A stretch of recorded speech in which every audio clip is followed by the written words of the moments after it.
राधे राधे। जय श्री कृष्णा। आज की कहानी शुरू करते हैं। एक गांव में एक रिक्शा चलाने वाला रहता था। उसके परिवार में उसकी माँ और उसकी पत्नी रहते थे। एक बार रिक्शा चालक की दुर्घटना में मृत्यु हो गई। उसके बाद सारे घर की जिम्मेदारी उसकी पत्नी पर आ गई। रिक्शा चालक की पत्नी गर्भवती थी, लेकिन फिर भी उसे घर की जिम्मेदारी उठानी पड़ रही थी। उधर उसकी सास बहुत ज़्यादा जालिम औरत थी। वह अपनी बहू पर बहुत ज़्यादा अत्याचार करती थी। अब बेचारी बहू रोज सुबह घर का सारा काम करके रिक्शा को बाजार में ले जाती और सबसे कहती कि आओ, मैं तुम्हें तुम्हारे ठिकाने पर ले चलती हूँ, तुम्हारे बोझ भार उठाऊंगी। ऐसे ही बेचारी रोज बाजार में जाती और अपनी हाथ रिक्शा को वहीं पर रोककर सभी आने जाने वालों को आवाजें देती थी। कभी कभी तो उसे सवारी मिल जाती थी, लेकिन कभी कभी उसे कोई भी नहीं मिलता था। एक बार की बात है, वह रोज की तरह ही बाजार में रिक्शा लेकर खड़ी थी और सबको आवाज लगा रही थी कि आओ, कोई मेरी रिक्शा में बैठ जाओ, मैं तुम्हें तुम्हारी जगह पर छोड़ दूंगी। लेकिन उस दिन छुट्टी थी तो कोई भी उसे सवारी नहीं मिल पाई। इस वजह से बेचारी बड़ी परेशान हो गई कि आज घर का चूल्हा कैसे जलेगा, खाने को कहाँ से मिलेगा। आज तो कोई भी सवारी नहीं मिली है। वह रोज की तरह घर आई तो सासू माँ ने उसे रास्ते में ही रोक लिया और बोली कि ला, आज की कमाई कहाँ है। बेचारी बहू की आंखों में आंसू थे और बोली, माँ जी, आज कोई सवारी नहीं मिली, इसीलिए पैसे भी नहीं मिले। ये सुनकर सास को बड़ा गुस्सा आया और वह उसे खरी खोटी सुनाने लगी। सास बोली, अरे सारा पैसा खुद ही खाना चाहती है, मुझे 1 रुपया नहीं देगी क्या? मुझे सब पता है कि तू छुपा कर पैसे इकट्ठा करती है। बेचारी बहू रोती रही, लेकिन सास ने उसकी एक बात भी नहीं सुनी और एक मोटा सा डंडा उठाकर उसकी खूब पिटाई की। बेचारी गर्भवती औरत थी, लेकिन फिर भी सास को बहू पर थोड़ी भी दया नहीं आई। वह सारी रात रोती रही, बिलखती रही, अपने पति को याद करती रही। फिर उसे लक्ष्मी नारायण याद आ गए और बोली कि मुझे पता है लक्ष्मी नारायण, तुम एक ना एक दिन मेरी सारी मुसीबतें दूर कर दोगे। मुझे विश्वास है कि आप मुझे ऐसा दुखी नहीं रहने दोगे। मेरे पति तो मुझे छोड़कर आपके पास चले गए, लेकिन आप मेरा साथ कभी मत छोड़ना लक्ष्मी नारायण। क्योंकि वह बहू लक्ष्मी नारायण को बहुत ज़्यादा मानती थी। वह रोज जब रिक्शा को लेकर बाजार जाती थी तो रास्ते में वह लक्ष्मी नारायण के मंदिर में भी जरूर प्रणाम किया करती थी। उसकी ऐसी दशा देखकर विष्णु भगवान माता लक्ष्मी से बोले कि हे लक्ष्मी, तुम्हारी ये भक्त तो बहुत ज़्यादा परेशान है। इसकी सास इसे बहुत दुख देती है, इसका कुछ तो उपाय करना पड़ेगा। इसका कल्याण करो देवी, इसका कल्याण करो। तो माँ लक्ष्मी बोली कि हे प्रभु, इस बार यह आपसे पहले मेरा नाम जपती है, इसीलिए इसका दुख तो मैं ही दूर करूँगी। अब अगले दिन जब सुबह हुई तो बहू फिर से हाथ रिक्शा लेकर बाजार में पहुंच गई और सबको आवाज लगाने लगी, लेकिन कोई भी सवारी उसके पास नहीं आई। तभी उसने देखा कि एक औरत सजी धजी है, उसके हाथों में कुछ सामान है और उसी की तरफ आ रही थी। जब वह औरत बहू के पास आई तो बहू ने कहा, मालकिन आपको कहीं छोड़ दूं, बताइए आपको कहाँ जाना है। तब लक्ष्मी माता बनी वह औरत बोली कि मुझे लक्ष्मी नारायण के मंदिर तक जाना है, क्या ले चलोगी? तो बहू बहुत खुश हुई और बोली, हाँ हाँ जरूर ले जाऊंगी, वहाँ तो मैं रोज जाती हूँ। अब तो उसने लक्ष्मी जी को अपनी रिक्शा में बिठा लिया और उन्हें अपने साथ लेकर चल दी। दोनों में रास्ते में काफ़ी सारी बातें हुई। तो इतने में ही लक्ष्मी नारायण का मंदिर आ गया। तब उस औरत ने बहू को कहा, मेरे पास पैसे तो नहीं हैं, लेकिन ये बैग है, इसे तुम ले जाओ और अपने पास रख लेना। अब बहू ने सोचा कि जो कुछ भी है यही मैं माँ जी को दे दूंगी। अब बेचारी बहू उन्हें वहाँ छोड़कर अपने घर वापस आ गई और वो बैग सासू माँ के हाथ में थमा दिया और अपने आप अंदर चली गई।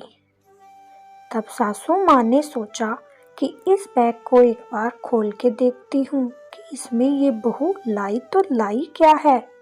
जब सास ने वह बैग खोला तो उसमें सोने के गहने थे, गले का सेट, टीका, कंगन, चूड़ी, बहुत सारे सोने के गहने भरे पड़े थे।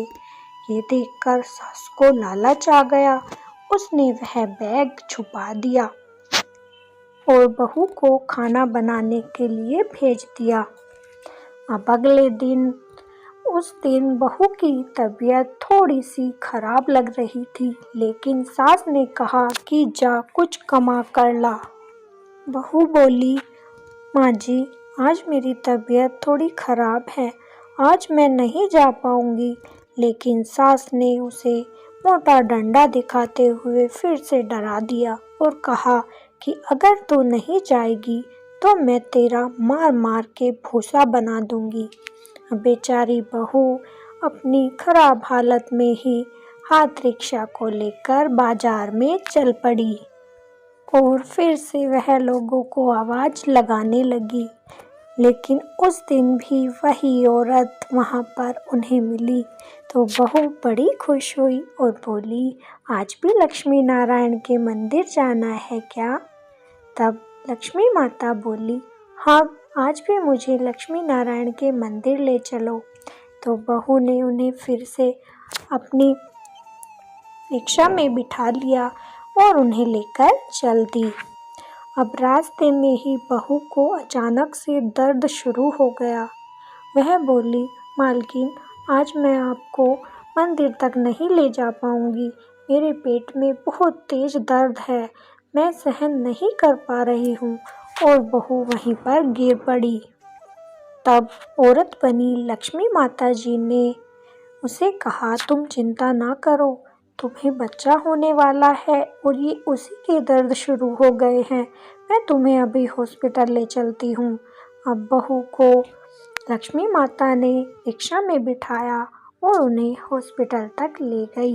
हॉस्पिटल में भर्ती करवाया तो डॉक्टर ने कहा कि बच्चा होने वाला है, लेकिन पहले तुम्हें 50,000 जमा करने होंगे, तभी हम आगे का काम शुरू करेंगे। बहू बेचारी बहुत गरीब थी तो रोते हुए बोली कि मैं 50,000 रुपये कहाँ से लाऊंगी, मेरे पास तो खाने के लिए भी पैसे नहीं हैं। तब डॉक्टर ने साफ साफ मना कर दिया कि कुछ भी करो लेकिन पैसे तो जमा कराने पड़ेंगे, नहीं तो कुछ भी नहीं हो सकता। तब लक्ष्मी माता बोली कि तुम अपनी सास को फ़ोन करो, क्या पता वो पैसे लेकर आ जाए। तो बहू ने घर का नंबर मिलाया तो सास ने जब फ़ोन उठाया, लक्ष्मी माता बोली कि जो तुम्हारी बहू ने तुम्हें कल बैग ला कर दिया था उसमें सोने के गहने थे, तुम उन्हें बेचकर पैसे ले आओ। ये देखकर तो सास बड़ी अचंभित हो गई कि इसे कैसे पता चला कि बहू ने मुझे बैग दिया था और उसमें सोने के गहने थे। फिर भी सास ने साफ साफ मना कर दिया कि मैं कुछ नहीं जानती, वो गहने मेरे हैं, ये इसका बच्चा है, ये खुद जाने, मुझे इससे कोई मतलब नहीं है। ये कहकर फोन काट दिया। अब लक्ष्मी माता ने कहा कि देखो, मेरे पास पैसे तो नहीं हैं, लेकिन एक गले का सेट उतारा और उस डॉक्टर को दे दिया कि तुम बहू का इलाज करा दो। अब डॉक्टर ने बहू का इलाज शुरू कर दिया। तभी थोड़ी देर बाद बहू ने एक सुंदर से बेटे को जन्म दिया। कुछ दिन बहू ने आराम किया और वह फिर से अपने काम पर लग गई। अगले दिन जब वह फिर बाजार गई तो वही औरत उन्हें फिर से मिली। अब तो बहू उन्हें जानने लगी थी, तो बोली कि मालकिन चलो लक्ष्मी नारायण के मंदिर छोड़ देती हूँ। जब लक्ष्मी नारायण के मंदिर बहू उन्हें लेकर गई तो वहाँ पर बहुत भीड़ लगी हुई थी। बहू ने सोचा कि आज ऐसा यहाँ पर क्या है जो इतनी भीड़ है। तभी वो औरत उसे अपने साथ मंदिर में ले गई और बोली कि आओ तुम्हें भी आज दर्शन कराती हूँ। जब बहू अंदर गई तो देखा कि वहाँ पर एक भी भक्त नहीं था और चारों तरफ प्रकाश ही प्रकाश हुआ था। ये देखकर बहू बहुत हैरान थी कि यहाँ पर इतने भक्त थे, अचानक से कहाँ गायब हो गए। तब लक्ष्मी माता ने कहा कि तुमने अब तक मुझे नहीं पहचाना। तब जब बहू ने बड़े ध्यान से उस औरत की ओर देखा तो उन्हें समझ आ गया कि ये तो बिल्कुल लक्ष्मी माता की मूर्ति के जैसी ही है। इसका मतलब ये लक्ष्मी माता है। तो बहू की आंखों में आंसू आ गए और उसने माता को प्रणाम किया और कहा कि हे माँ, तुमने मेरी संकट की घड़ी में कितनी सहायता की और मैं आपको पहचान भी ना पाई। हे माता, मैं आपको प्रणाम करती हूँ। तब लक्ष्मी माता बोली कि मैं तुम्हारी भक्ति से बहुत प्रसन्न हूँ और आज के बाद तुम्हें अपने जीवन में कोई दुख तकलीफ का सामना नहीं करना पड़ेगा। तुम्हारा बच्चा और तुम बड़े ही अच्छे से अपना जीवन बिताओगे, ये मेरा आशीर्वाद है। और ये कहकर कि लक्ष्मी माता उसी लक्ष्मी जी की मूर्ति में अंतर ध्यान हो गई। तब से वह बहू बहुत अच्छे से रहने लगी। उसका एक बड़ा सा घर बन गया और सभी ऐशो आराम की चीज़ें उसके लिए उपलब्ध हो गई। वह पूरी जिंदगी अपनी अच्छे से बिताने लगी। तो बोलिए लक्ष्मी माता की जय।